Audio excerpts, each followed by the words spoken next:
Alrighty guys, so back at it again with another video. I know it's been a few days since I made one, but I've got school going on and it's just, yeah.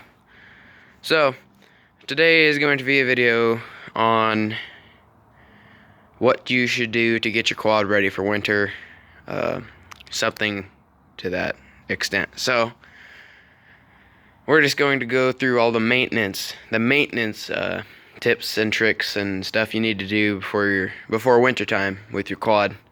You don't need to do it, but it's definitely recommended. Well, I definitely recommend it if you want your quad to last a long time and run good. So, usually the first thing I'll do is wash it up.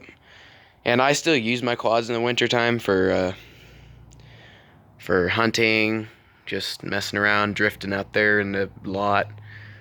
Sometimes I go on rides, usually not, unless I'm hunting or messing around. Thinking about maybe getting a plow kit for this one, like snow plow. Maybe, probably not though. We'll see. But yeah, you can still use them in the wintertime, but even if you still use them, this is probably a good idea. So what you're going to want to do, what I do first is always I wash it. Of course, they're not washed yet. I haven't done it. Whoa. That was blurry. Okay. So I'll wash them. I haven't done any of this maintenance yet, but I'll show you. So first of all, you wash it, get it nice and clean. It doesn't have to be shiny like it would show a finger smudge. It doesn't have to be that clean, but just wash it, make it easier to work on. Second thing I always do is lift up your seat here. Get that out of the way. Usually underneath your seat you'll have your air box. Usually it's always going to be under the seat, and you'll have your battery box in this case. First thing I do is, I've already undone these clips so I didn't have to take like 3 minutes getting the lid off. First thing you're going to want to do is take out your air filter and clean it. Even if you don't ride in dusty conditions, there will still be crap in your air filter, trust me. Even if it's not that dirty, just clean it at least once a year. I ride in pretty dusty conditions usually, so I clean mine about twice a year. One in the middle of the season of the summer, and one at the end of the summer in the fall time. So if you have a paper filter like this with a pre-filter, go ahead and take your pre-filter off your paper filter and run it under some water, let it dry. And change your paper filter. Go to your local dealer of whatever brand your four-wheeler is, and just do that. Just get a new filter. I don't replace them. If I have a paper filter, I don't replace them every time. I just take it off and blow it out with my air compressor, and that works. But I usually change it after about every 3, so it doesn't get, because air compressor doesn't get all the dirt out, just a little bit. So, and then if yours has this is a little crankcase ventilation filter. You take this guy out, and there's your crankcase vent tubes. You're going to want to clean this too. Just wash it out in water and put her back in there. You don't have to worry about oiling it, even though it's foam, but the crankcase vent will oil it. As you can see, that edge right there is pretty oily. So after you do that, clean it up. Or if you have a foam filter like this one, if you have a foam filter, mine's pretty dirty. It's supposed to be yellow. It's a little dirty. If you have a foam filter like that, all you gotta do is take that out. Oh wow, focus. Take that out, clean it up, oil it, put it back in. It's easy as that. Next, I always check my battery. Just check the voltage. You don't need to go through it and check every cell. Just check the voltage, see if it's alright. That's for both of them. Battery is under there on this one. So just check the voltage and stuff.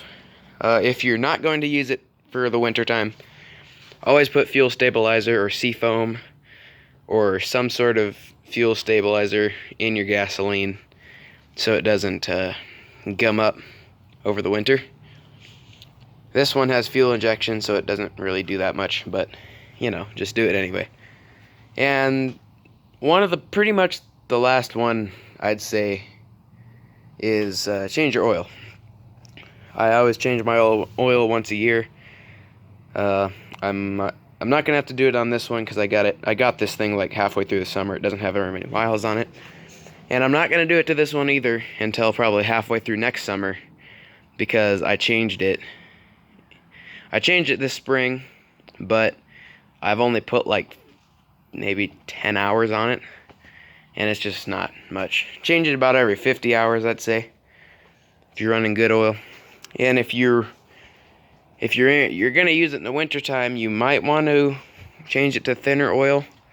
I never do, but you might want to consider that. So those are the main ones. Let's see, that's the main 3 or 4 if you wanted to count the gas thing. Those are the main 4 that I use for winter time to prepare it.